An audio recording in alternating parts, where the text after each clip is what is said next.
Okay, so once again, a very warm welcome to the second session of our online referee education course in blind football. We're delighted to see everyone here. Once again, reminder that this course is being organized thanks to the support IBSA Blind Football receives from UEFA to develop blind football in Europe.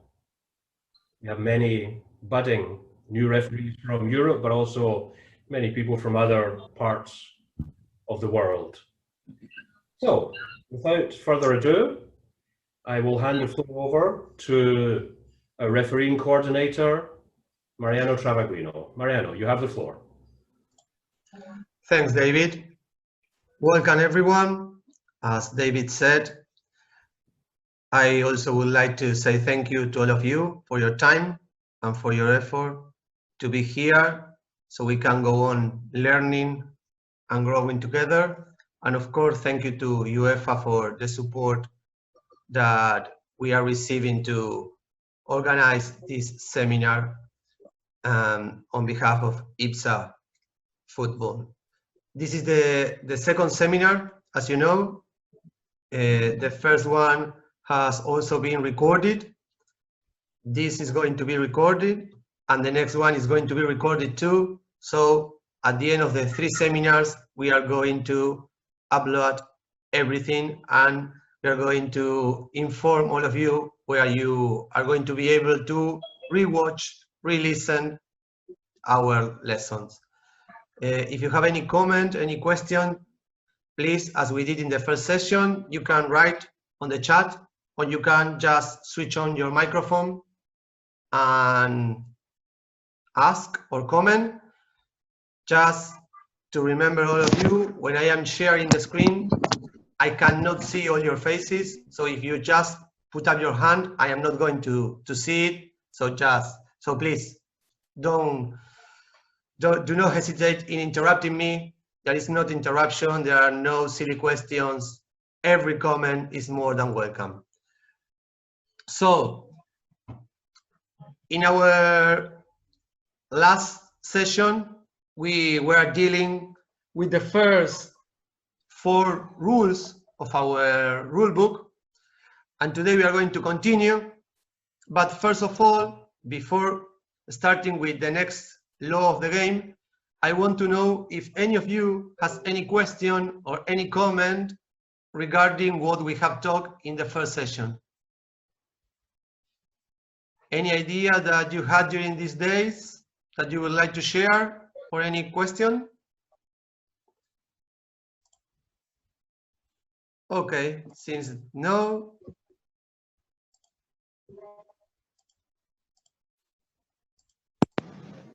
So let's continue. And now we're going to talk about this beautiful group of people who has no supporters at all, the referees.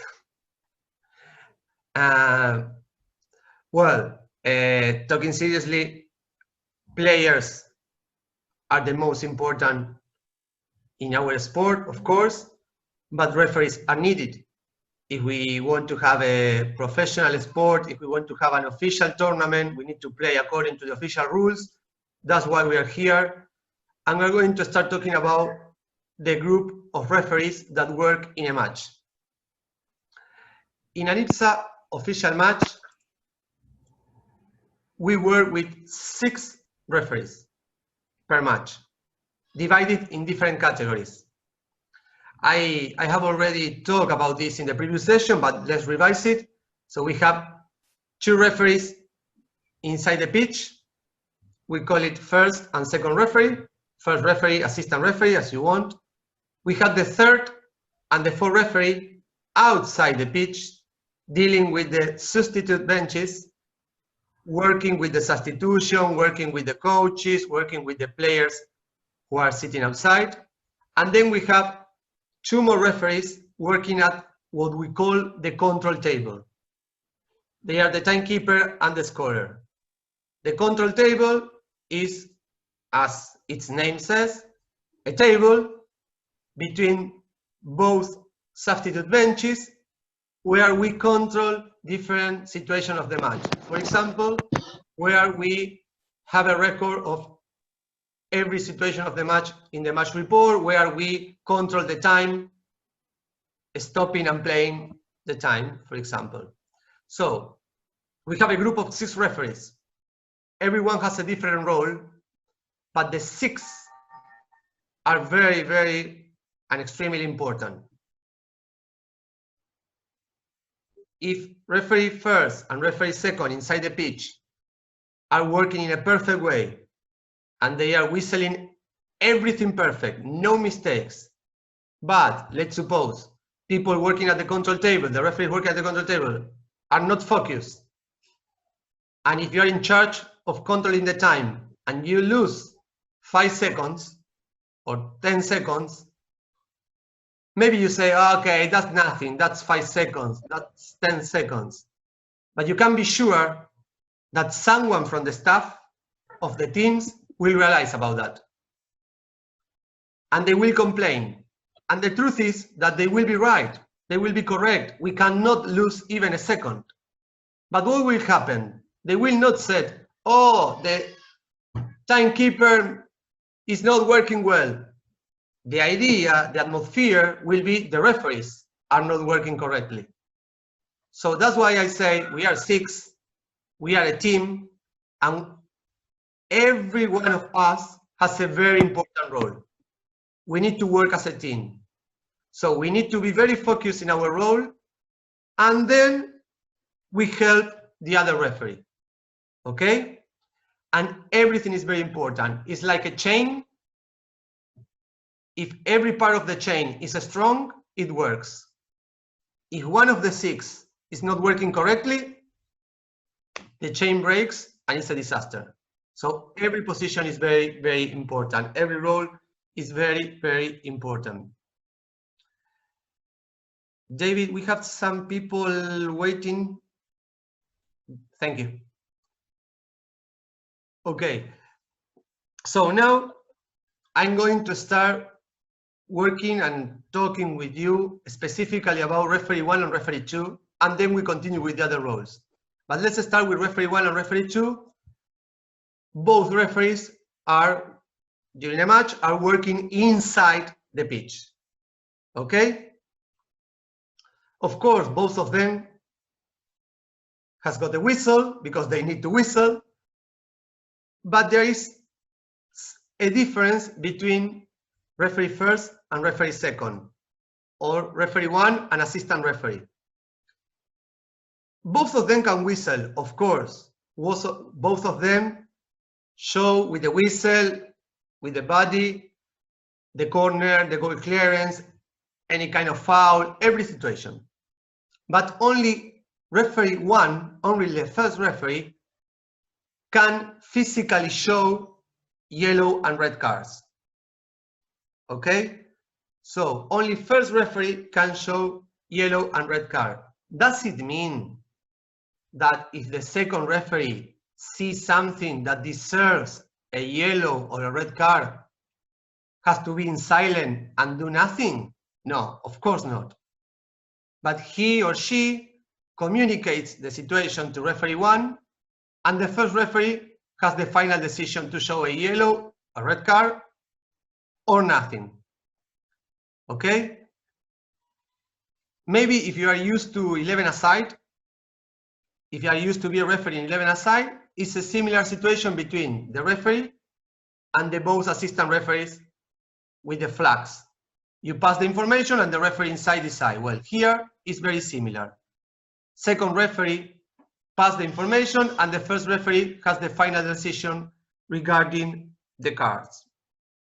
Okay? This is, I highlight this because it's one of the biggest difference in blind football from futsal, for example, for sighted futsal, or for I think that is the same for, because I'm seeing some faces here from 7-a-side football. So here there's a big difference. Only referee 1 can physically show yellow and red card.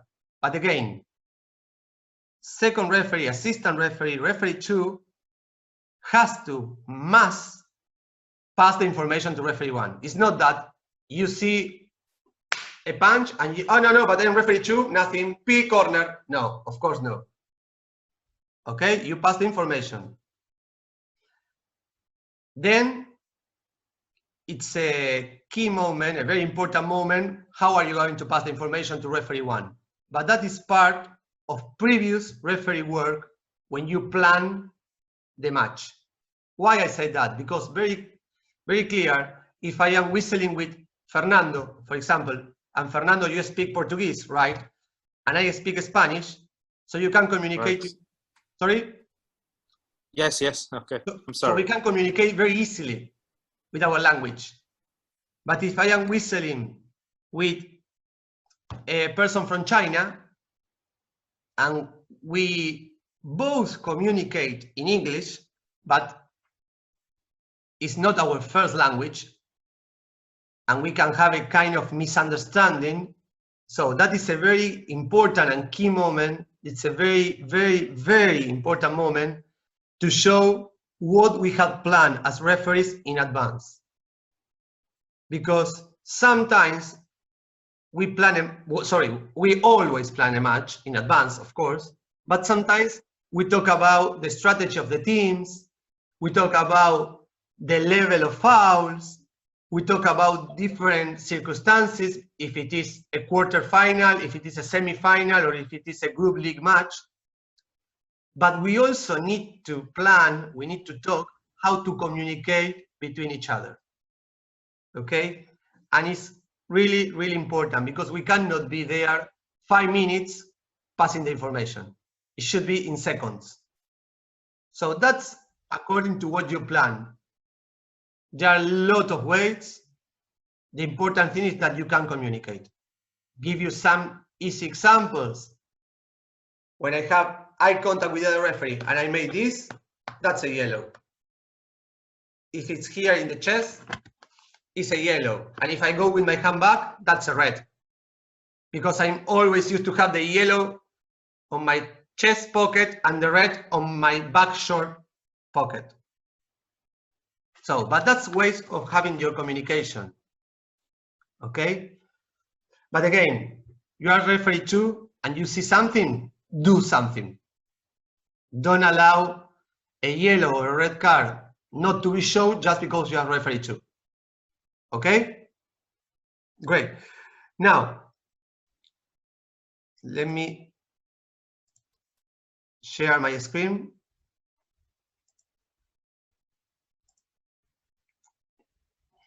Let's talk about some important placements in blind football. So this is a typical position placement before starting a match. Right before starting a match. And as you can see, you have a group of players. You have one team at one corner, you have another group in the other corner, and you have one referee with one team and one referee with the other. That moment before entering the pitch is a very important moment regarding referees' duties. Why? Because there we are going to check again chains, earrings, rings, all those things, and eye patches. That moment is between the warm-up and the kickoff. Meaning that if the players had put the eye patches before warm-up, during warm-up, because of heat, because of water, because whatever, could be some problem with the eye patches. So we needed to be sure before entering the pitch that the eye patches are in the correct way. At that time, we have 5 minutes to check everything, to be sure that everything is okay.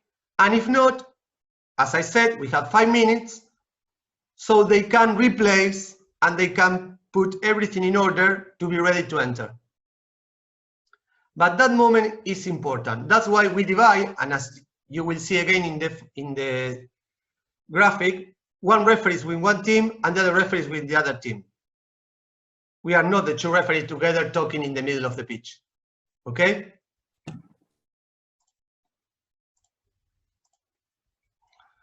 So you can see one referee with one team, one referee with the other, well, and the third referee in the middle, and the substitutes outside.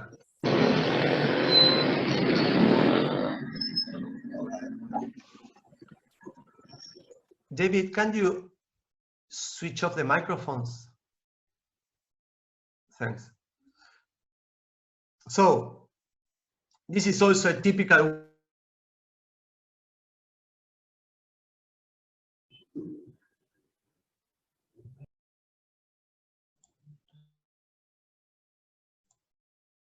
and David, can you don't switch off my microphone, please? Okay, so that is a typical way of walking into the pitch. Yeah, I'm just joking, don't worry. It's kind of a protocol way, ceremonial way, but it is important. And you will see in some videos and you will see in real life that it is important. And the typical way is that the goalkeeper goes in front of all the blind players. And the guide is the last one to go inside, okay? It's important because we need to respect some protocols, not only for the sport, but also to show the sport, to show the image of the sport, to show this how professional our sport is. Okay, so we line up in the middle. We get ready to kick off. Okay? So from here to here, what do we do? How do we go from here to this position of kickoff? From the lineup with the national anthems, with all the protocols, to the position of kickoff. Remember, if we work in the same way that we do with sighted football, we will never kick off. So again, we need to remember our noisy friend, the ball. So we finish the lineup, we toss the coin, and when we toss the coin, this is also very important, we need to respect the captains. In blind football, in general, captains are the players, but they come to the toss of the coin with the goalkeeper. With the sighted goalkeeper, they come walking, okay? We as referees, we need to respect the captain and we need to respect the player. Do you remember that in the first session, I told you, we always need to remember that they are football players and then they have a visual problem, okay? So at the moment of the toss of the coin, if you have the blind player, captain, and you ignore him or her, and you talk to the sighted goalkeeper, it's not nice, it's not good, it's not correct, and it is disrespectful. So don't worry, because I know the situation. You are there, you have the coin, and you don't know what to do, how to say to a player, to a blind player, what to select. Well, you have to communicate. It's very easy. If you have a coin with two colors, you say blue, red, every player understands. Okay?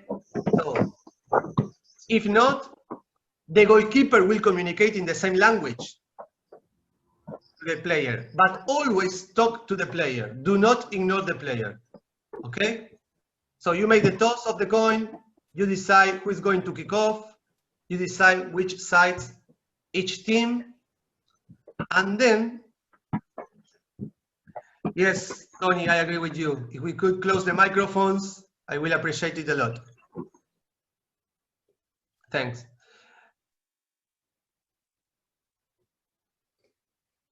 can we get a coin with tactile symbols on each side? Yes, we can. That's great. But I have been whistling blind football for 23 years now, more or less. Yeah. And I have never had a braille coin. I always use typical coins, regular ones. And it's very easy.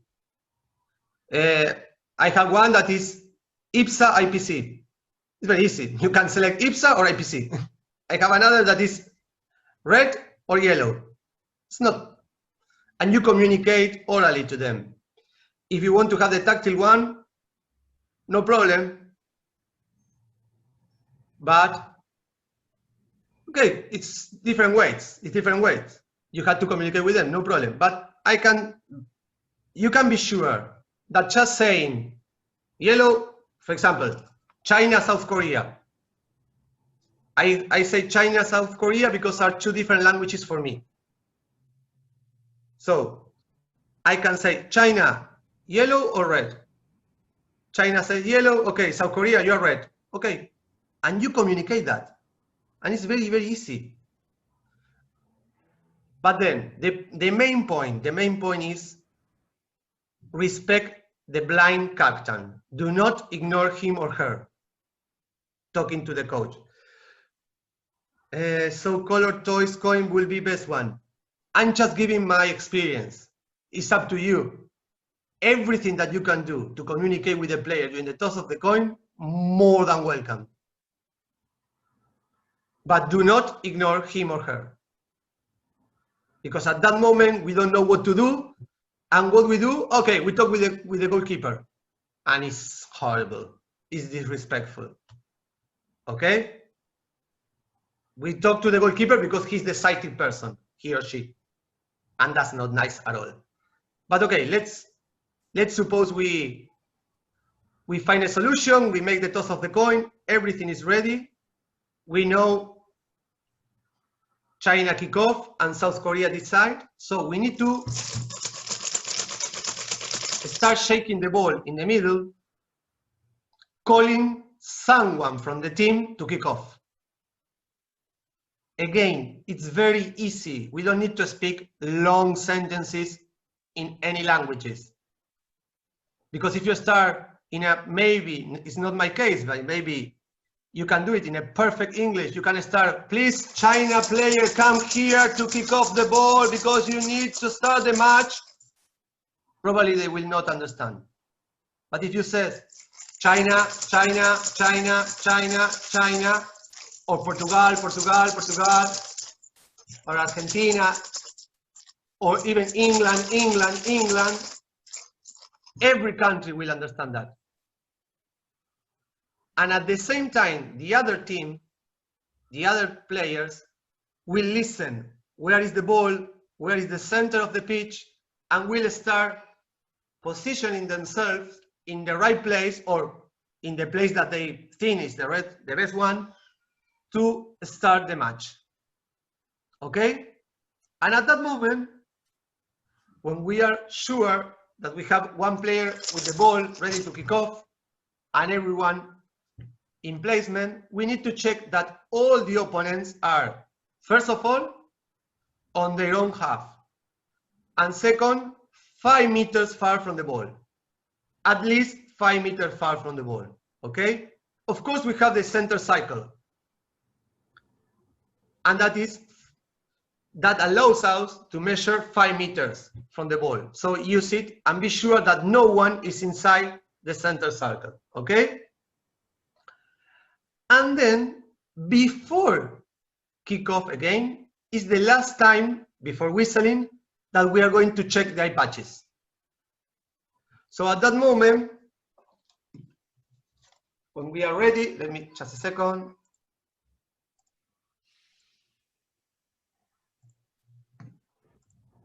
So at that moment, we have everything ready. We have both referees. And what we're going to do is to move, checking, checking, checking, checking, checking the players, checking the net, and coming back. So, first of all, how do we check the players? Again, imagine this. You are blind. You are focused, listening where was the ball, ready because you want to start final of Paralympic Games. You are very, very focused there. And suddenly someone touch your face. Would you like it? No, you would not like that. So we, referees, when we go there for checking, we need to announce us again. Very easy. You touch your shoulder of the player, referee, and the player will relax. Referee control. And the player will make this, so you can move, or even experienced players move the eye shade themselves to show you the eye patch. But what is important is you announce yourself in a very nice and easy way. Touch the shoulder, referee control. 2 words. And you communicate in every language. Referee control. No problems. Okay? So we check the nets.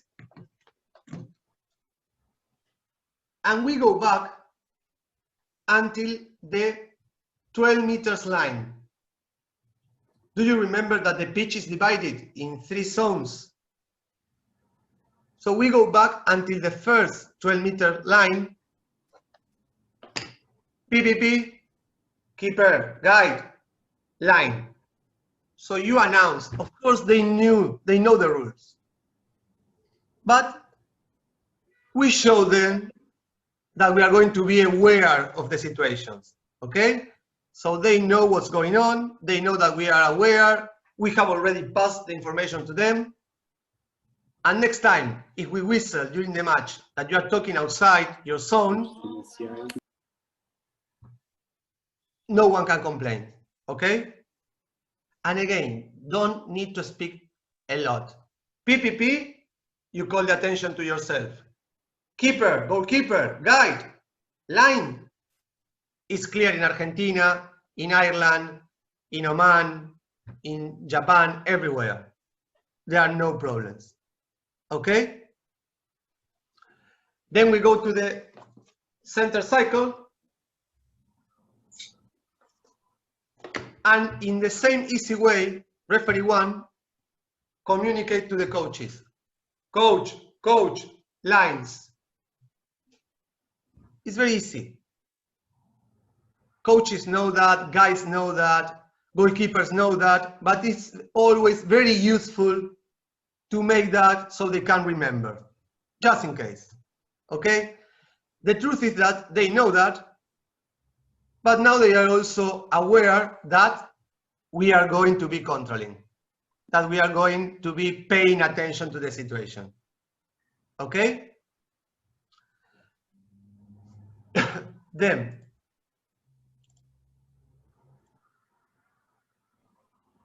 we prepare, we have everything ready to kick off. And as you can see in the picture, referee 1 stands up facing the substitute benches. Okay? And referee 2 goes in a diagonal position because we don't know what red team is going to do, but we assume that they are going to attack. So referee 2 goes in a diagonal position to control the attacking situation. Okay? Up to here, okay? We have one more duty before kickoff. It seems a lot of things, it seems very difficult, it seems a lot of information. Relax. Once you see this in practice, it's very easy, and there is not difficult things to do, but it's very useful. What is the last thing? We are going to make a control from one guide to the other guide, very easily, to be sure that everyone is ready, that everyone is in silence, because we need silence to play football, and to be sure that Okay, to be sure that referee 3, referee 4, control table, and second referee is ready. What do we do? Very easily, guide, keeper, you keep on looking, eye contact with referee 3, with control table, they will be thumb up, eye contact with referee 2, thumb up, keeper, guide, P, and we play. And that's all, okay? And then we start playing. It's very important. It seems we don't need to do that, but imagine if you put the ball, you put the players, everything, you make P, and referee 2 is with the shoelaces because he has a problem, he or she has a problem right there. So it's not nice, it's not good, and you're not controlling the match, and you lose. You, I mean, the referee group, the referee team, lose the control of the match from the very beginning. So, very easy, guide, keeper, control table, eye contact, thumb up, eye contact with the thumb up, keeper, guide, P, and that's all. Okay, microphone off. Thank you, David.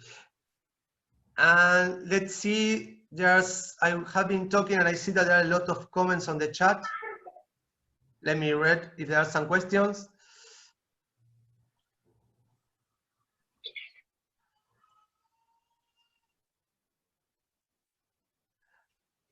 Communication orally with players at, yeah, of course, yeah. At this moment, we have a question, okay. It's a key question, it's a good question from Fernando. If because of COVID, are we allowed to touch the players? It's not that we are allowed it or not. It's something that we should avoid, honestly. We should avoid. Hopefully, sometimes we can go back to normality. So touching the shoulder and say referee control would not be so dangerous as it is now, and I totally agree, we should avoid. Okay, instead of going and touch, you just go there, and near you can say referee control without touching. And then they will show the eye shades. There is no problem. And you can see without touching, no problem. Okay? But it's important to announce yourself, please. If you are touching the shoulder, then communication will be a problem. Again, this is football. So when we avoid touching the shoulder as much as possible, but then when they play, they crash to each other. And they push each other, and they have fouls, and they fell one over the other. It's football. So, okay, let's avoid it. How can we avoid it? As I said, when we go to control, you don't want to touch. Awesome. Perfect if we don't touch, even better in this COVID situation. But anyway, communicate orally. Referee control. And it's the same. Okay? We have some protocols about this COVID situation. We have some strict protocols regarding football under COVID situation that are published, and well, David, thank you. David has just published that on the chat. So actually we have a lot of protocols regarding this new normality to be able to play football in a safe way. Not only about touching, but also about the people surrounding the pitch and the distances and the face masks. For example, people sitting at the substitute bench must be wearing the face mask. All the staff must be wearing the face mask, apart from the coach, because he needs to talk. But all these things, we can talk about them later because they are very specific with this normality that we are living now, okay? But be sure that from IBSA we are working a lot to be sure that we can have a very safety sport. Let me see if there is another question.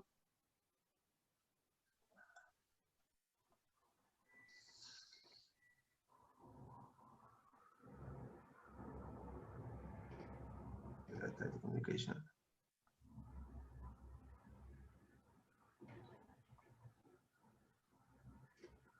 If it is allowed to use microphones to communicate between referees. That's your question, Fernando, right? So Yes, yes. that's, yes, regarding referees equipment, actually it's not forbidden in the law. So if it's not forbidden, it's allowed. There is no problem. Of course, it implies a financial resource, a financial issue, because we are talking about this COVID situation. I am a referee. I have my microphone. 20 minutes plus 20 minutes plus running, talking. I finish and I give it to you. Now it's your match. What will you do? Would you like it? Probably not. No. You have to find a way to clean it or to have one per referee. I have my microphones. Yeah. We can sanitize them. Yes, there are a lot of ways. But yes, I'm sorry. I'm sorry. My questions. Okay. Sorry. It's more for my facile for the communication. It's referees. Yes, I agree. My experience it's good. We have worked in a lot of tournaments with the microphone communication. We have used it. I remember first time 2009. I worked with that in a Pan American Games. It's great. And we also have that kind of communication, which is great also between control table and referee 3 and referee 4, because the control table is in a higher position, it's upper physically. So sometimes it's not so easy, the communication with referee 3 and referee 4, because you cannot shout to them from the control table because everyone should be in silence. I agree. It's allowed, no problem. We need to work with this COVID situation. We need to adjust to this reality regarding that kind of things. But yes, it's allowed. I'm more than welcome. No problem at all. Okay, thank you. We can say, yeah, okay, great. Up to here, we are great. So let's continue.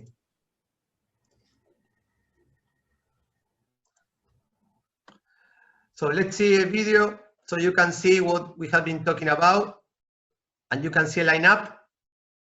And let's see.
Okay, so could you see an example from a real match right there? And I would like to do some comments and then to listen to all of you, of course. The first thing to highlight, why did the referee put the player of Brazil far from the ball, outside of the circle? Why? Because we said that they should be 5 meters from the ball. And we said that the center circle should be 5 meters to show us. But could happen that we go to a pitch and there is a mistake. So in this situation, for example, the center circle was not as big as it should be. So what do we do? Do we allow the player to be near the ball, or we put him at 5 meters where is actually the correct distance? We need to place the player at 5 meters. That is the correct distance to play the match. Okay?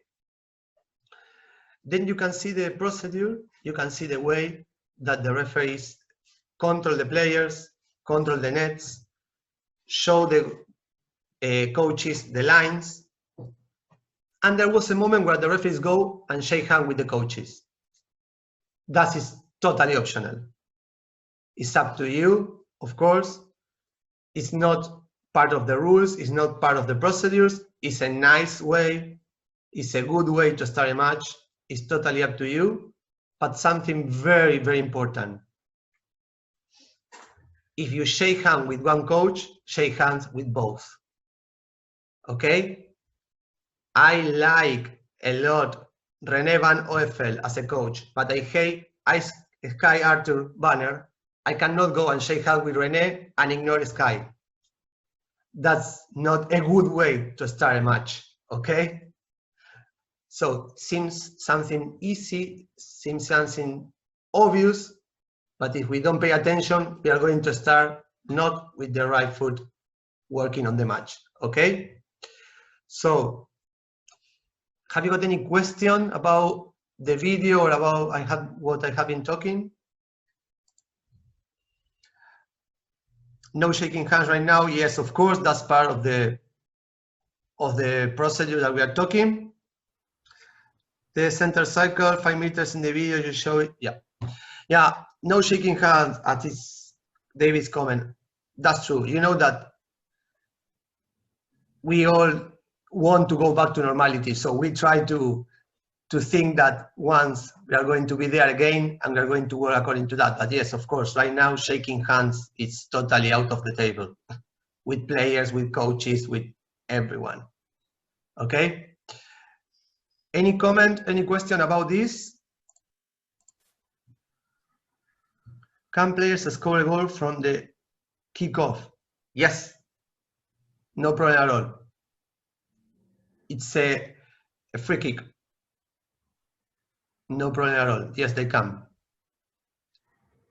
Of course, or sadly, I have never seen that yet, but hopefully it could happen. But to be honest, it's kind of very difficult. Remember that they are kickoff point is 20 meters far from the goal. So it's kind of very, very difficult situation, but according to the rule, yes, they can score a goal directly in the opponent goal. They cannot score a goal directly in their own goal because it's like a free kick, okay? Anyway, we talk about this later. Yes, thank you. Any other? Yeah, I know, that's someone trying to enter. In the chat, can play score goal from the goal. Okay, great.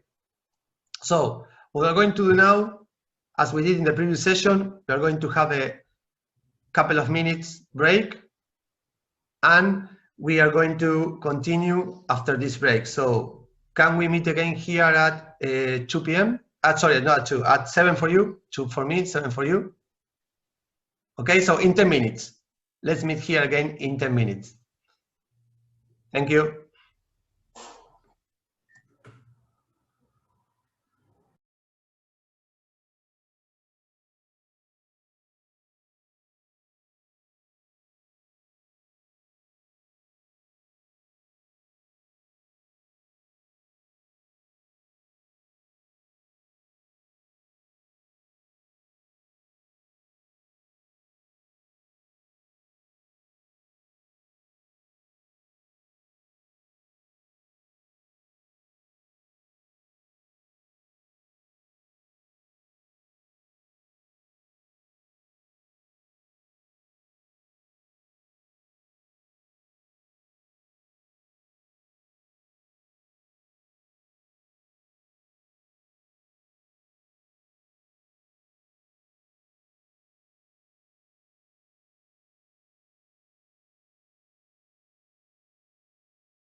Mariana, we have a question about the ball going over head height. While we are waiting for one or two people maybe to come back, you may want to address that question and give an answer. Thank you.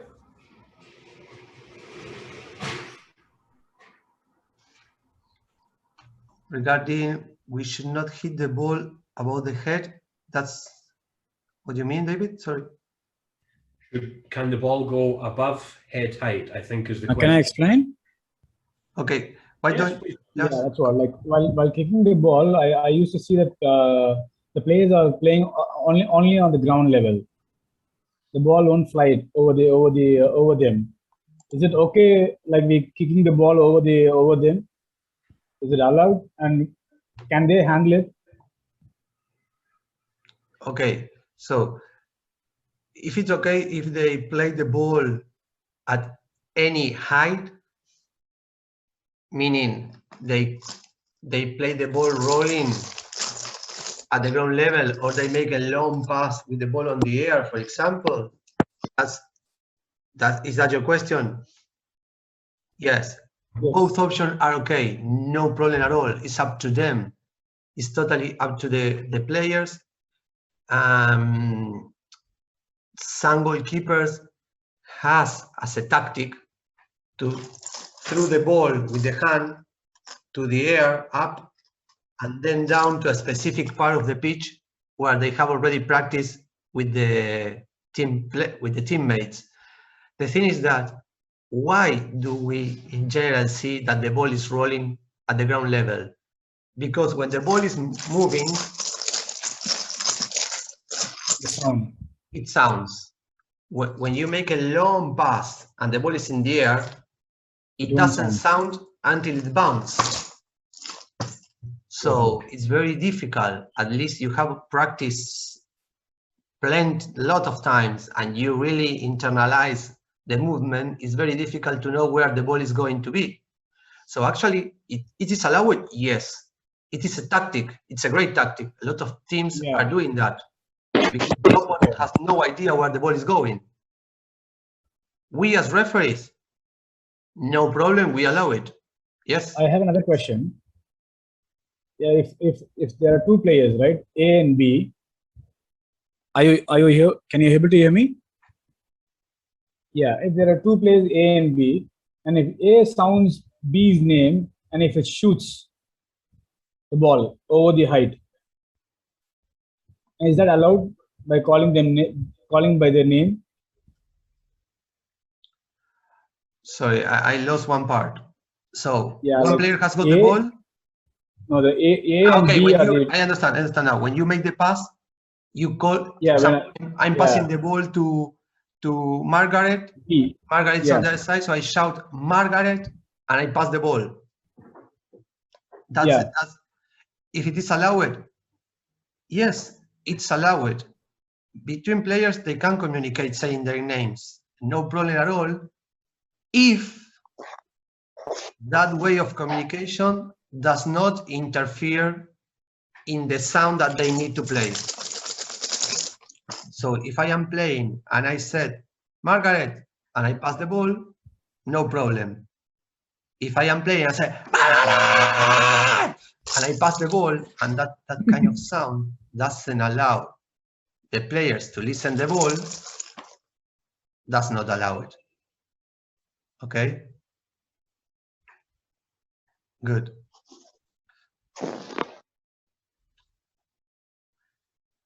Okay, any other on the chat? Anything else? No. Great. Okay. So let's continue. We said that we are talking about the duties of the two referees inside the pitch. And it's very important all the time, or at least one of the referees should be near the ball to listen, not this, to listen this, void. Because when the players are fighting for the ball, that means when the players are near the ball, they have to say void to announce themselves if they don't have the ball in possession. So everyone knows that there is another player near. And if we are referees, if we are controlling the match 5, 6, 7 meters far from the ball, we are going to see everything and we are going to control every foul, but we are not going to listen if they say or not void. That's why we need to be, one of us needs to be near the ball. And we need to respect a diagonal position all the time in order to,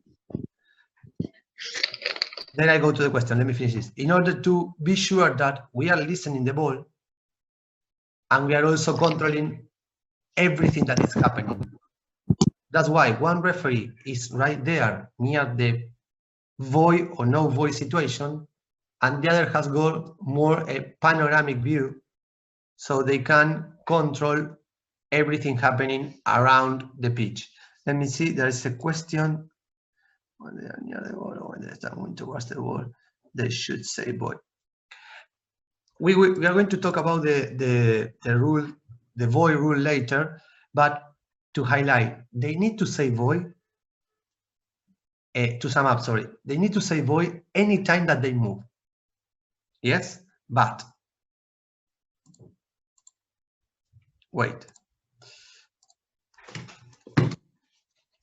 We have the ball here. Yes? And we have two players fighting for the ball here. And we have another player here alone. No one. No one. And he moves. And he doesn't say void. He only makes this. Is it a foul? According to the rule, it's a foul because he's moving without saying void. But we need to interpret the rule. We need to be intelligent. You need to say void when you are moving, trying to go for the ball. So if we are fighting the ball here, I'm 40 meters away, a player is making this, 2 meters, 2 meters, in silence, and there is no one. That's not a foul at all. But now, if this player comes here, in silence, that's a foul. When you go to fight for the ball without seeing void. But give me a couple of minutes, we talk about that when we go to rule number 12, okay? But now, is there any other comment? I have another one. Okay, no point. Great, so diagonal position, near the ball, and checking some important lines. And here we have got two very important lines in our pitch. The yellow one, the goal line, is very important, of course. And then we have this red line. This red line is the goalkeeper's area line. And it's very, very important because the goalkeepers only have 2 meters inside the pitch from the goal line to the goalkeeper's area line. They have only 2 meters to move. Okay? And if they play the ball or if they take part in the match, they participate outside that red line, that goalkeeper line, it's a very important situation. And we had to whistle a 6 meters penalty kick. But we need to be very sure that we can control this line. So we need always to have, when there is an attacking situation, one referee checking this line. Let me show you with my small pitch. Okay, can you see the area? And we have the goalkeeper's area. So we have one referee.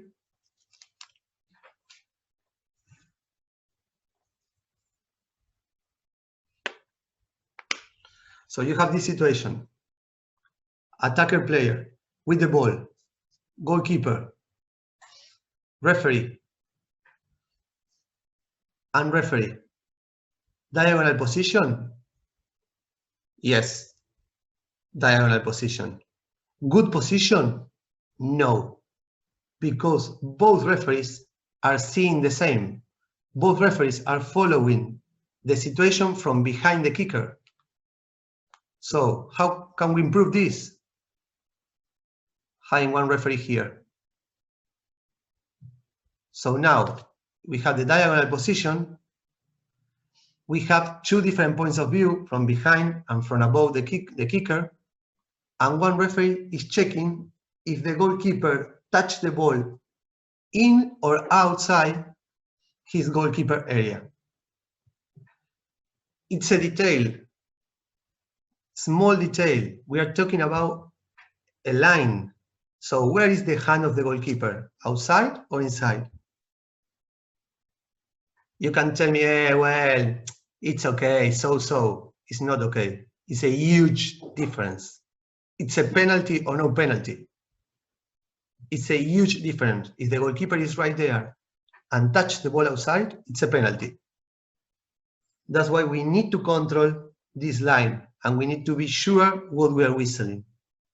And that's why this line is so important. So we need a referee here in the attacking situation, in this kind of attacking situation, and the other right there. And I know that you will tell me, but you're not checking the goal line. Okay, but imagine this. Shoot to goal. The ball pass, clear, it's a goal. From here, you can see it's a goal or no goal. It's very easy.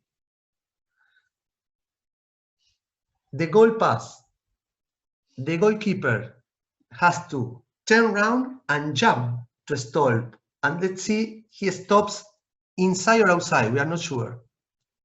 We only have to make one step, because it's 2 meters, it's just one step. The goalkeeper has to turn around and jump, and we have to make one step. So we are going to be quicker, we are going to be faster than the goalkeeper, and we can easily come here to check. Okay? But let's suppose this, you are here, checking that it's a goal or no goal, controlling the goal line, they shoot to goal.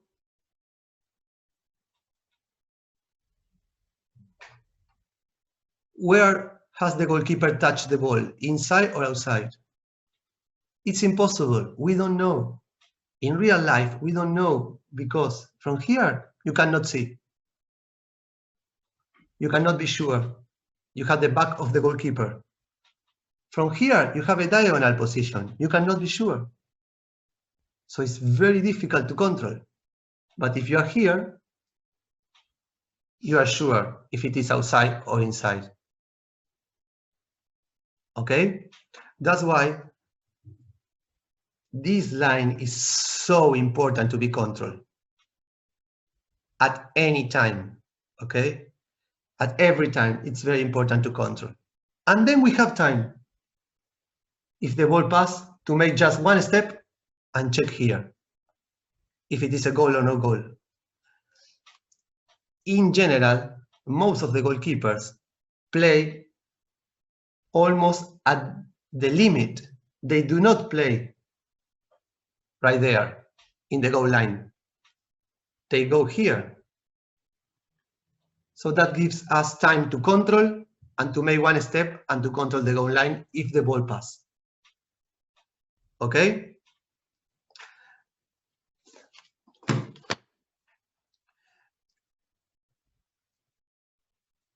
Okay.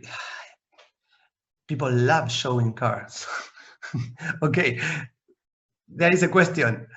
First of all, relax with the cards. Relax with the cards. Think this. Goalkeeper has 2 meters, only 2 meters, okay? Have you seen the videos that I showed today? The goalkeeper of Iran, he's 2 meters high. So when he has arms open, he's 2 meters 50. Okay? So very probably, if he's not really focused 110%, he's going to touch the ball outside when he wants to stop it. Is it a penalty? Yes. I'm sorry, you play outside. But does it deserve a card? No. You have to be intelligent. He has only 2 meters. Now, of course, totally different situation. If we have the player there and the goalkeeper goes out 6 meters and kick the ball, is it an accident or is it on purpose?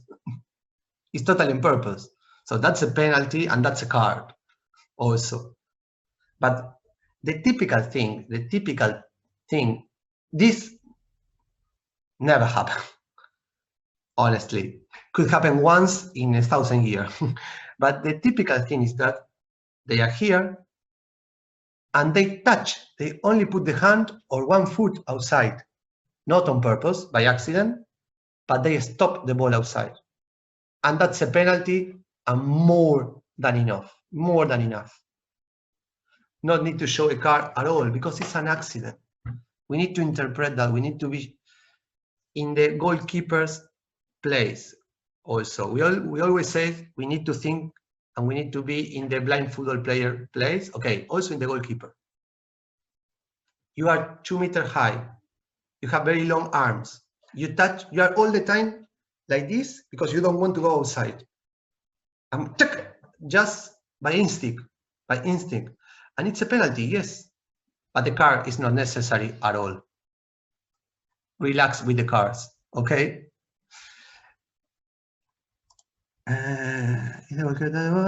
No more questions. Okay, great. Let's continue.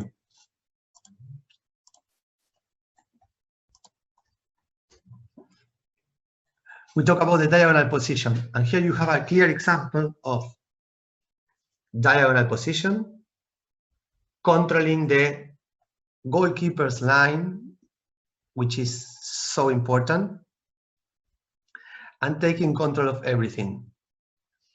It's a free kick. It's a typical free kick. Okay, so we have referee 1, the other referee here. It doesn't matter if referee first or referee second because we can move. But the important is one is checking this and the other is checking everything. So let me show again.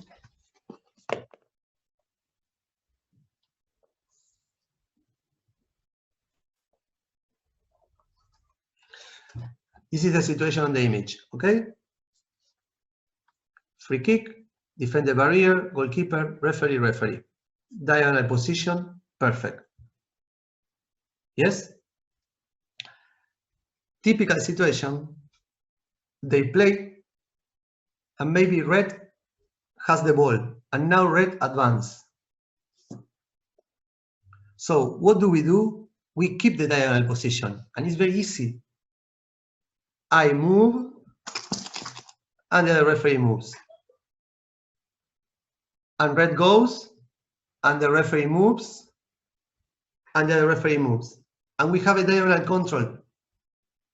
And then if green has the ball again, an attack, I move and I move and we keep the diagonal. But what we cannot do is this.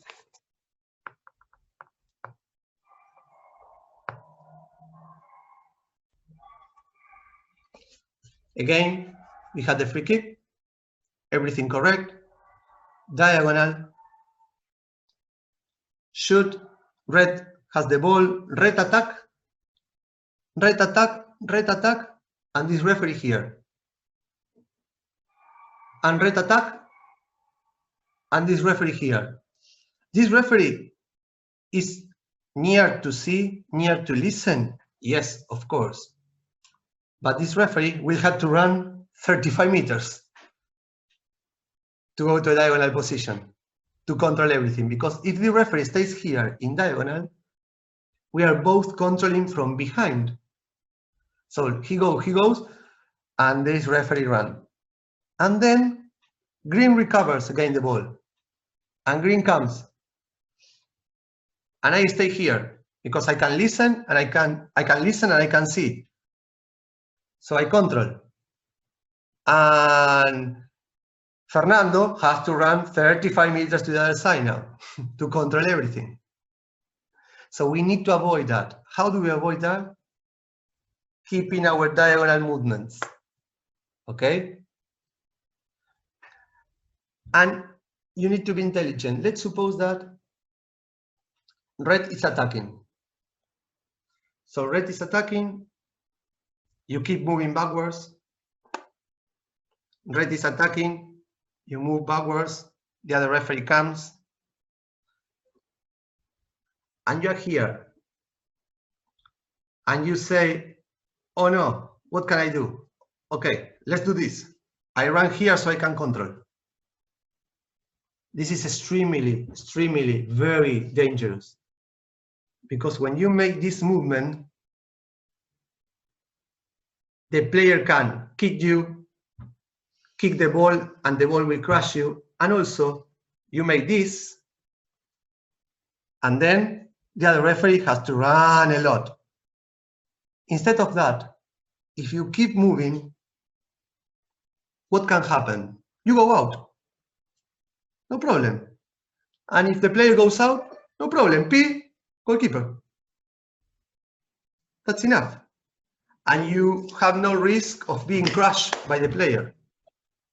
And you have no risk of the ball crush you.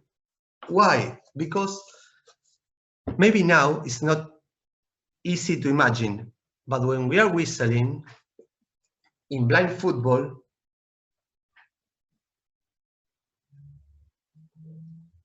and we are in this position, sometimes we cannot run here because we have the sideboards. It's not like 11-a-side or futsal that you only have a line, so you go out and you come here, no problem. You have sideboards, 1 meter or even more higher. So, or you go out and they can be, no problem, or you make this movement, which is really dangerous. And there is no point to do it, actually. Okay? But you say one person should be near the ball, right? In this case, they are far from the ball. In which case? Let's see.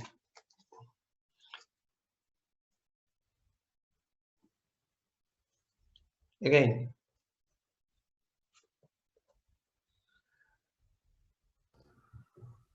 I think it was the previous case, Mariano, because the message has been up on the chat for 4 or 5 minutes now. Okay, so let's see again. We had the free kick. Free kick, when you were showing the positioning at the free kick, perhaps? Recovers the ball. Moves. I move. The other referee moves. We are near the ball all the time. I move, the other referee moves. Let's suppose we are near the ball all the time. He passed the ball here. Okay? He passed the ball here. Okay. Run.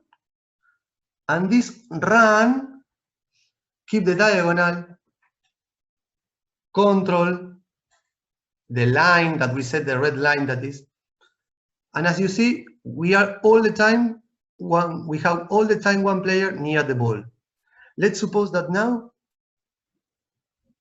green recovers the ball and green attacks.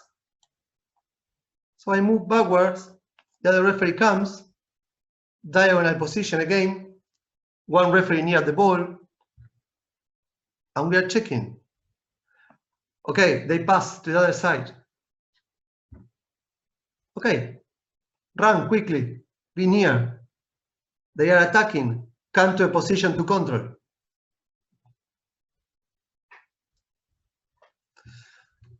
In this case, they are far from the ball. Do we have any? Minimum distance from the ball. You need to be near to listen if the opponents are saying void or not. We don't need to listen the void. What we need to listen is when he comes, the red comes, does he, she said void or not? Okay, that's why one must be near the ball. It's clear now? So we don't have to keep any minimum distance.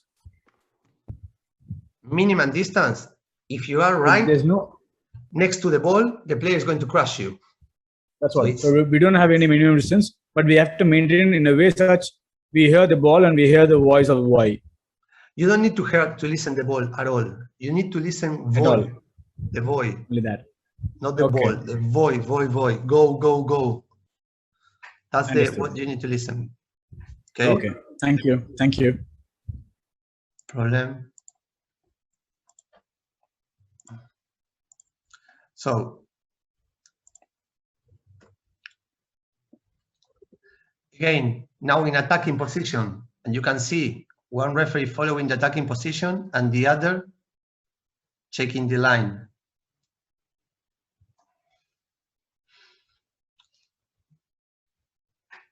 And then you have to read the match.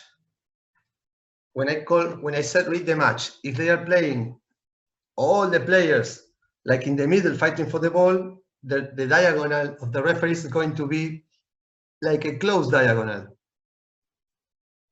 But if you have like this in the picture on the screen, they are very far away.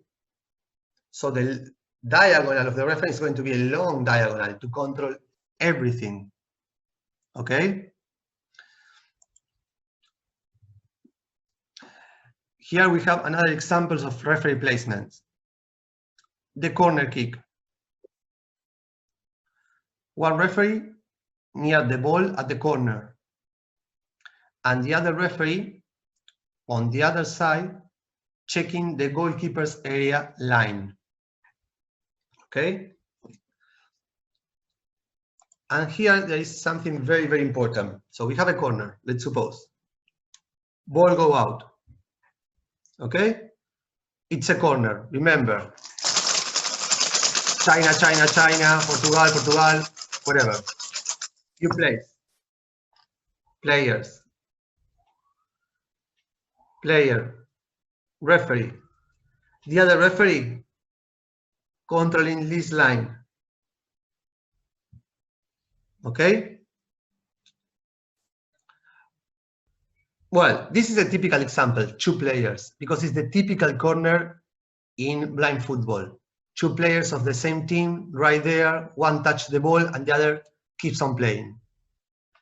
As we said previously, in general, they don't make this a long pass because it's difficult to listen. It could happen, but in general, it doesn't happen.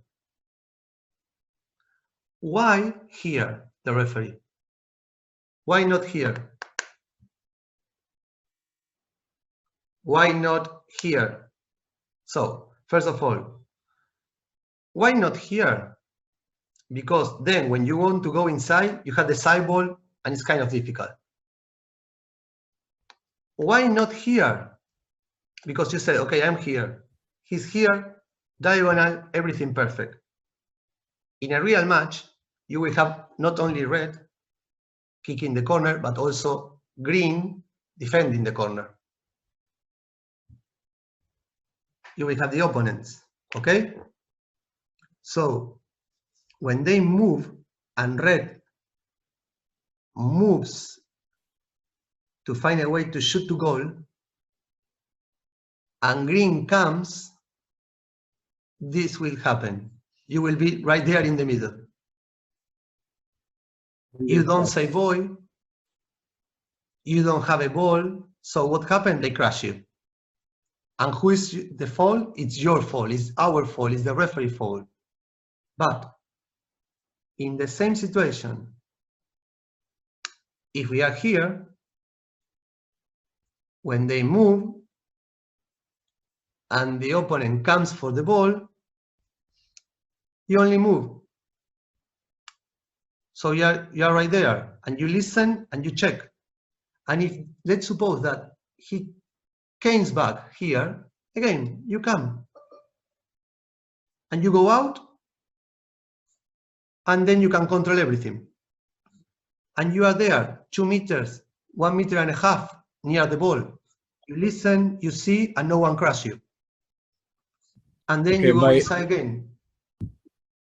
and they come and you go out, and they move and you go inside, and there is no problem. Okay, by mistake, if the players get crashed with the referee, the one you gave an example, right? By mistake, the referee is gone in a wrong place, and by any chance, if the players get crashed with the referee, what do we have to do?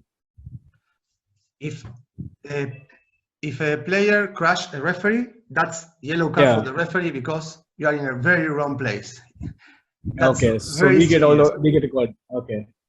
Because no cards. Yes, for the referees, yes. No one like referees, remember that. But seriously, referees, we are sighted people. We are running in the middle of blind football players without saying void. So the player doesn't know that we are there. If the player crash a referee because the referee is not in the correct place, that's the referee fault.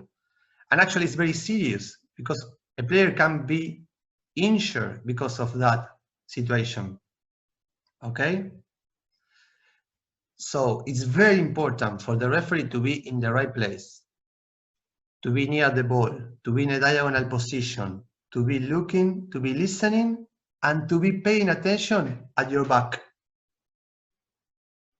Because another player is going to come running. Okay? The goalkeeper, I don't know what first of all, Abdel Khalil, you said you wrote the goalkeeper. Is there any question? Later, okay. Later. And then I have a question, but don't know, will it be a good question or not? Every question is a good question. They are not. Okay, then let me ask the question. Like if a goalkeeper has a chance to shoot from this end to that goal, is it possible? So the goalkeeper kicks the ball from here to here. Yeah. And if it's rolling directly, yeah, it scores a goal. Is it like, how do you consider on that? So this is blind football. Goalkeepers cannot kick free kicks. They cannot kick penalty kicks, but they can kick the ball when the ball is in play, of course. And they can kick the ball, and the ball has to bounce before passing the half of the pitch, has to bounce or be played by another player. Let's suppose that the goalkeeper kicks the ball goes rolling, no one touch it, and goes inside the other goal. It's a goal. Goal clearance. It's a goal clearance. A goalkeeper cannot score a goal in blind football. Totally different. He kicks the ball roll, and 1 centimeter before entering, touch the other goalkeeper and enters. That's a goal because it touches in another player. Okay. So but direct if it goal goes is not directly, allowed. it's not possible to score a goal directly by a goalkeeper at all. Thank you. Okay.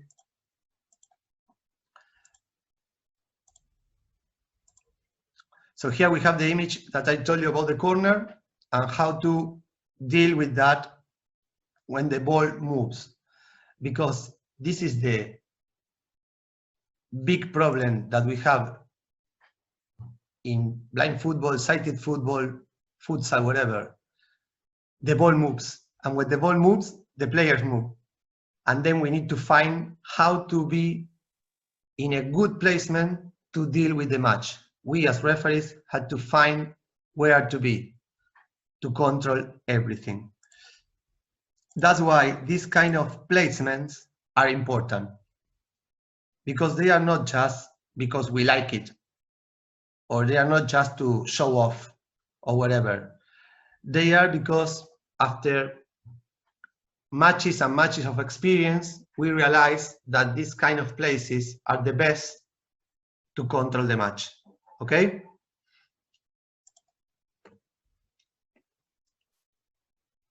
Then we have a goal clearance. Here you have the goalkeeper with the ball. And you can see that there are players on attacking position, players in the middle, and players in defending position. So we need to have a long referee diagonal, okay, of control, because this referee is going to check what's going on here. And this referee is going to be controlling the goalkeeper with the ball and what happens in the rest of the pitch. So we have a long diagonal to control everything. And as soon as the ball moves, we move. So if the ball comes here, we keep the diagonal, no problem. So again, give me a second, please.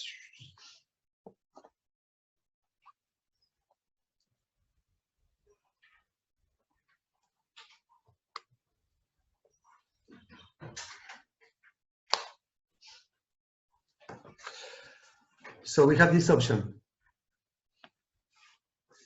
Goalkeeper has the ball. Yes. Referee, diagonal position, referee. The goalkeeper passed the ball here to green. No problem. We are in diagonal position. We are near to listen. No problem.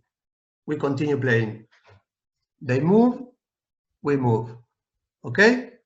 But now, same situation, but the goalkeeper passes the ball there. Okay? So, from here as referee, here to here 20 meters. So here, 18 meters.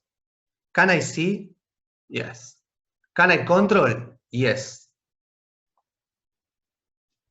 Can I listen, void, no void? No.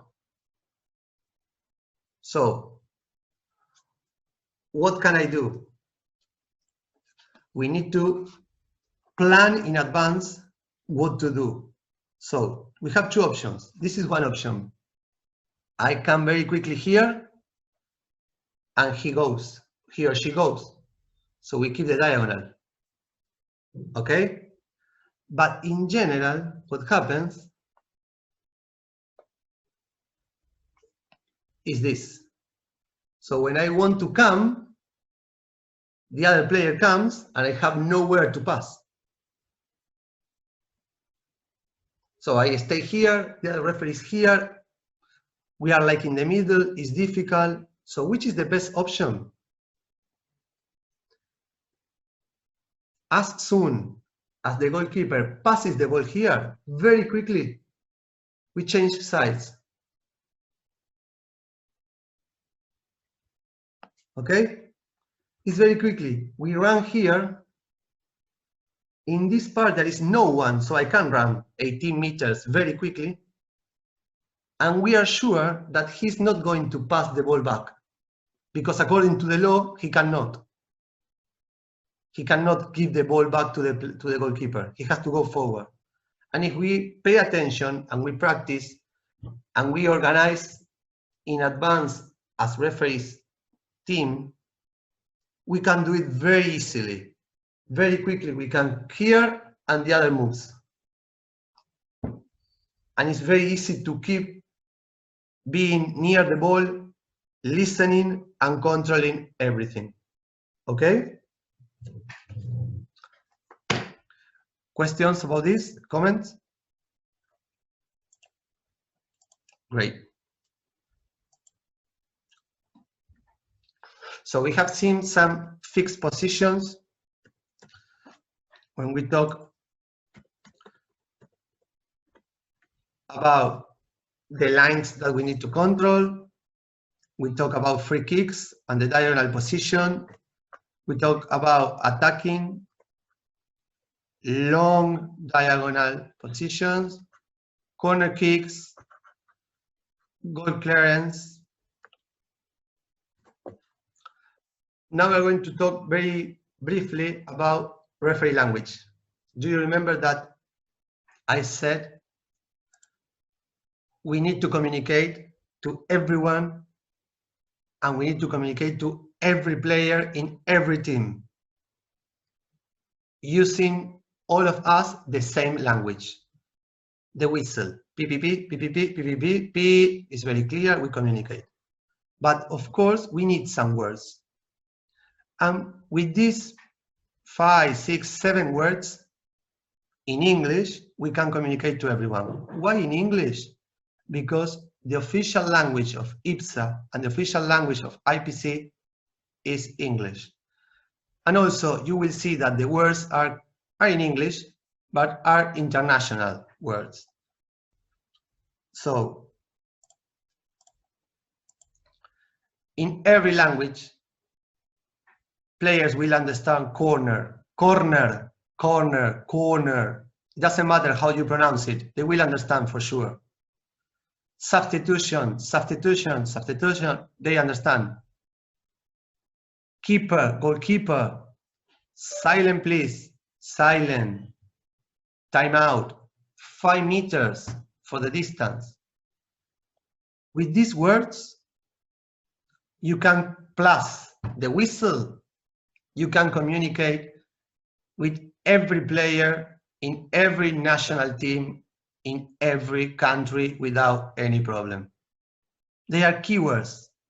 Again, you don't need to speak and to say long sentences in perfect English, because if the other person, if the player doesn't speak English, he or she will not understand you. But if you just use keywords, everyone will understand what you are saying. There were 2 questions. If by any chance the referee changed the position on the field and I had to return.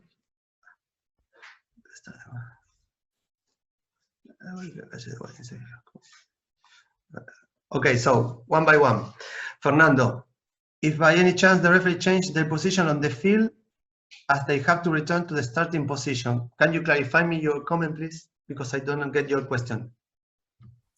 Yes, I have to change to, I'm first referee and you and 2 referee. I have to change more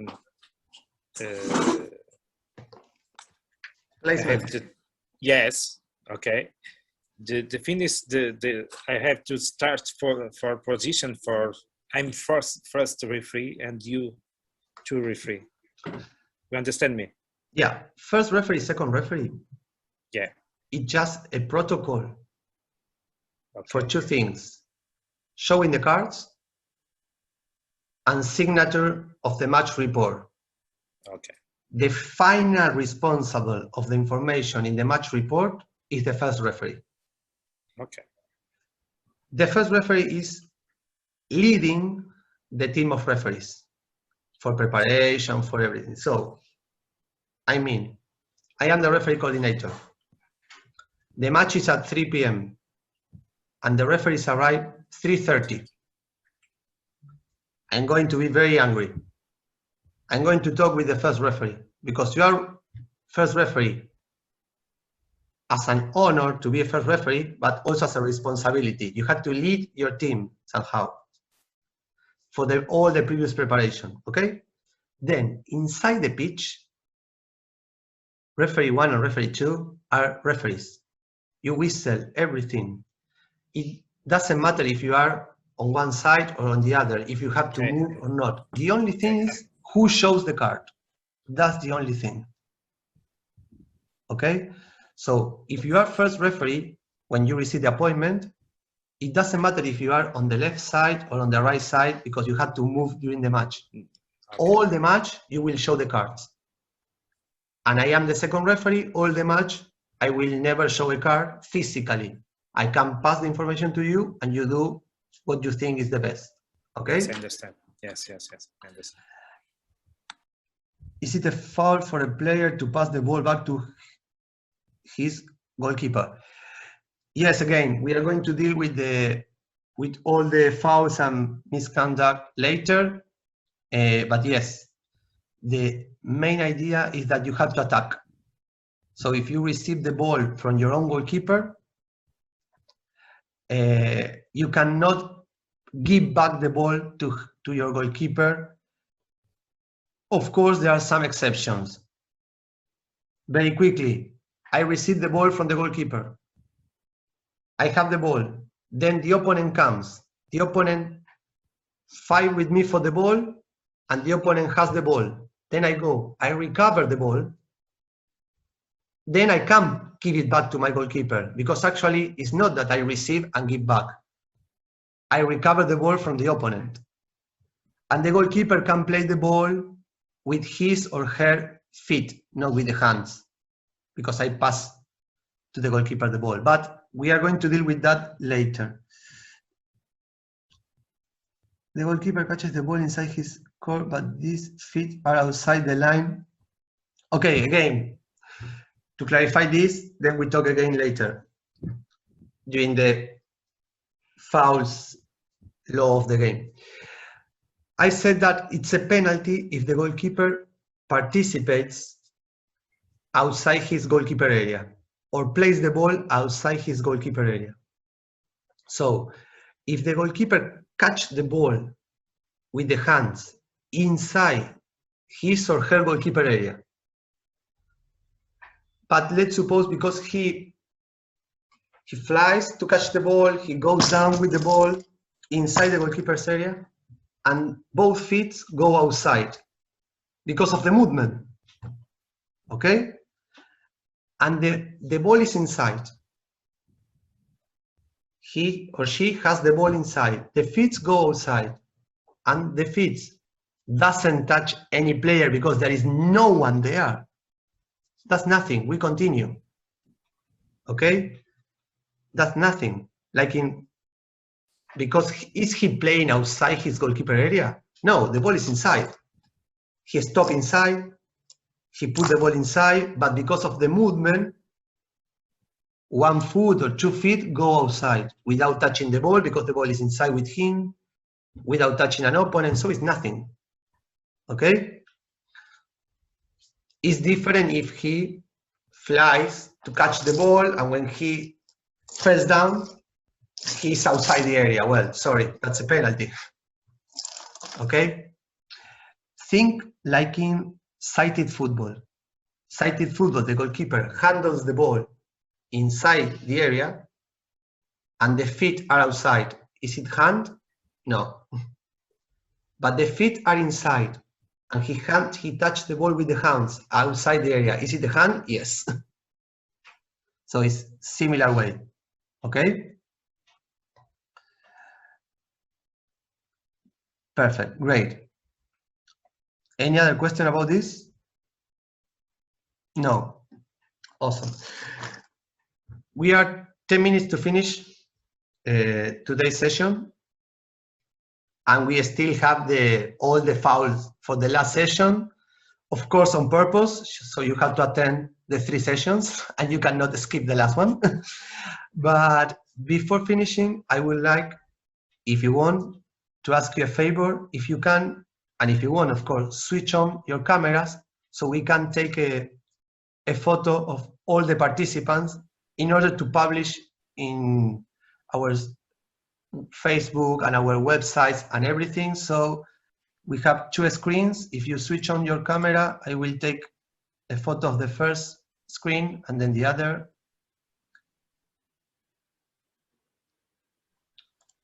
Okay, if your camera is not working, no problem, Matt.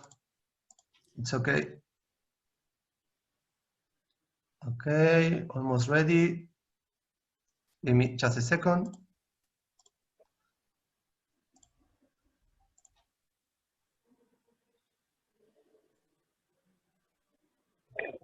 You're allowed to smile. Come on, give us all. Okay, great. Smile. Come on, Tony. Is it hot there? No, isn't it? You're frozen there, Tony. Okay. Come on, smile. Thank you, everyone. Thank you. Okay, as I said, we have 10 more minutes, but starting right now with all the fouls and that very interesting situations. It's not right because we are going to run out of time. So we are going to deal with this in our next session. Before passing to David, once again, I want to say thanks a lot for your time. Thanks a lot for your participation and for paying attention, because it's really important for all of us having you here. Again, if you have any question, I am here, and in a couple of minutes, I am not going to be here, but you can contact me on by WhatsApp or by email, no problem. More than happy to answer any question or to talk about any ideas or comments that you could have. David?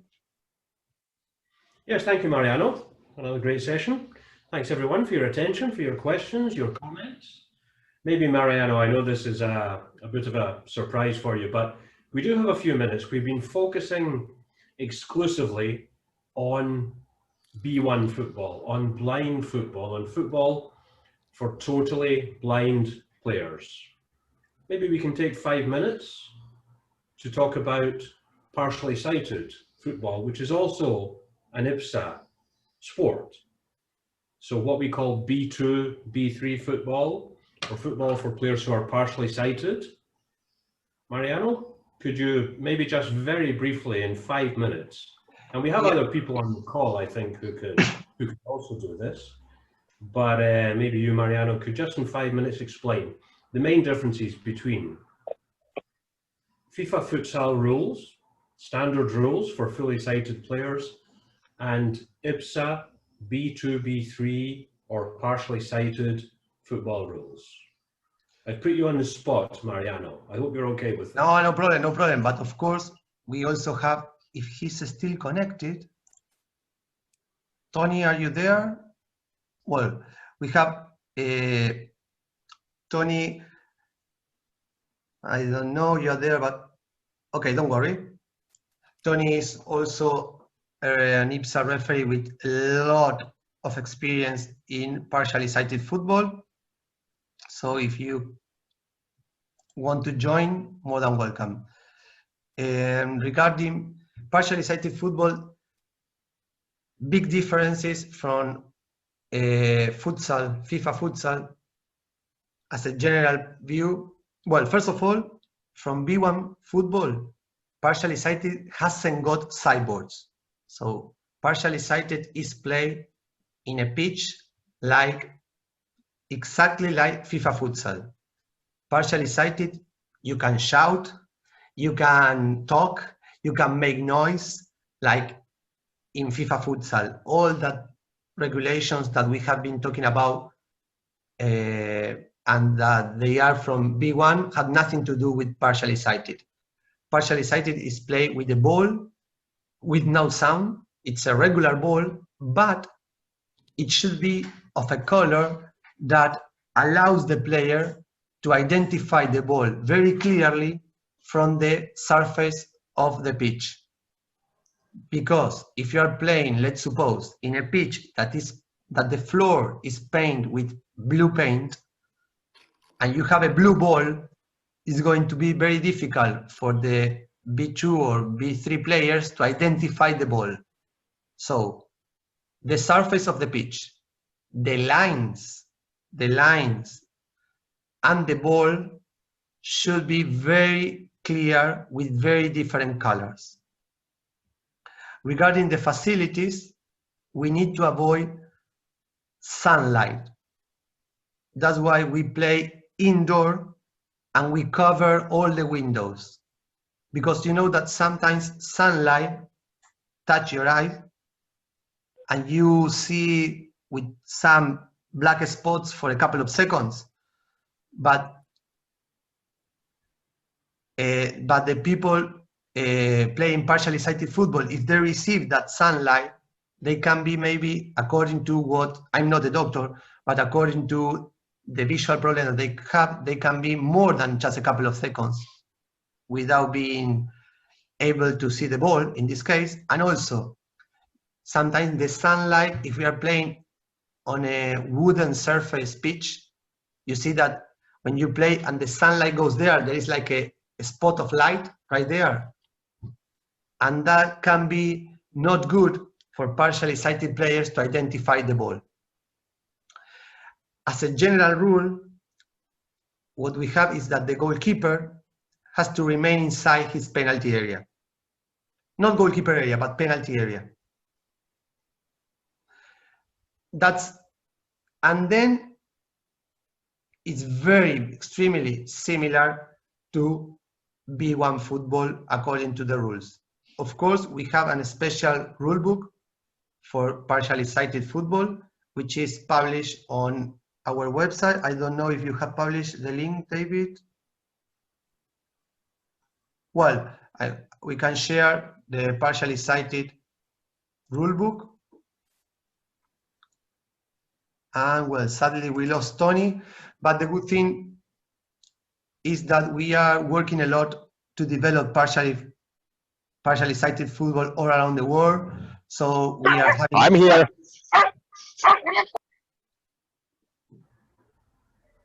Tony's back with us. I think he was gone for a second, but he's back with us now. But anyway, Mariano, please go on. Yeah, so we are developing partially sighted football. We have a group of people inside our football committee working very hard to develop this category all around the world. And we have the same tournaments that we have in B1, I mean, regional tournaments, world championship. The only exception is that partially sighted football so far is not inside the Paralympic program. So partially sighted football is not part of the Paralympic Games. And it's not part of the Pan American Games, Para-Asian Games, or any Para-Continental Games, because it's not part of the Paralympic program so far. Some questions. To whistle games outside our country. Will you invite us to whistle? Yeah. I think that whistling games outside our country is from B1. We are talking about B1, but anyway, B1, B2, B3, blind football, partially sighted football. Yes, of course, the idea is to work closely with all of you so you can have practice inside and outside your countries, to have different experiences and to feel in the pitch which is this sport actually. What is the size and weight of ball partial? Well, David, you have already answered. It's a standard futsal, yeah. And you share the link. Link to the rules, yes. All the rules are there, B1 rules and B2, B3 rules, the official English language version and the unofficial versions in some other languages. Thank you, Mariano. We have 2 more minutes. I think it's time to start rounding up the session.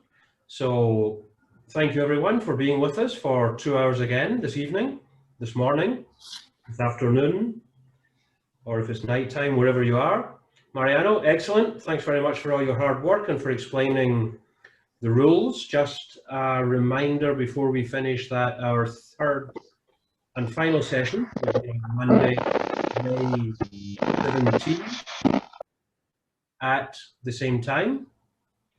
And yeah, we'll be going through the rest of the rules then. In the meantime, as Mariano said, if you have any questions regarding the rules, then please feel free to contact Mariano. If you have any questions regarding blind football more generally, then you can contact Mariano or me. It's not a problem. And if you have any complaints about the course, then those should be directed to Mariano, of course, not to me. Okay? So, thank you once again. Have a nice day, rest of the day, evening, afternoon, night, and we'll see you again on Monday, May the 17th. Bye-bye now.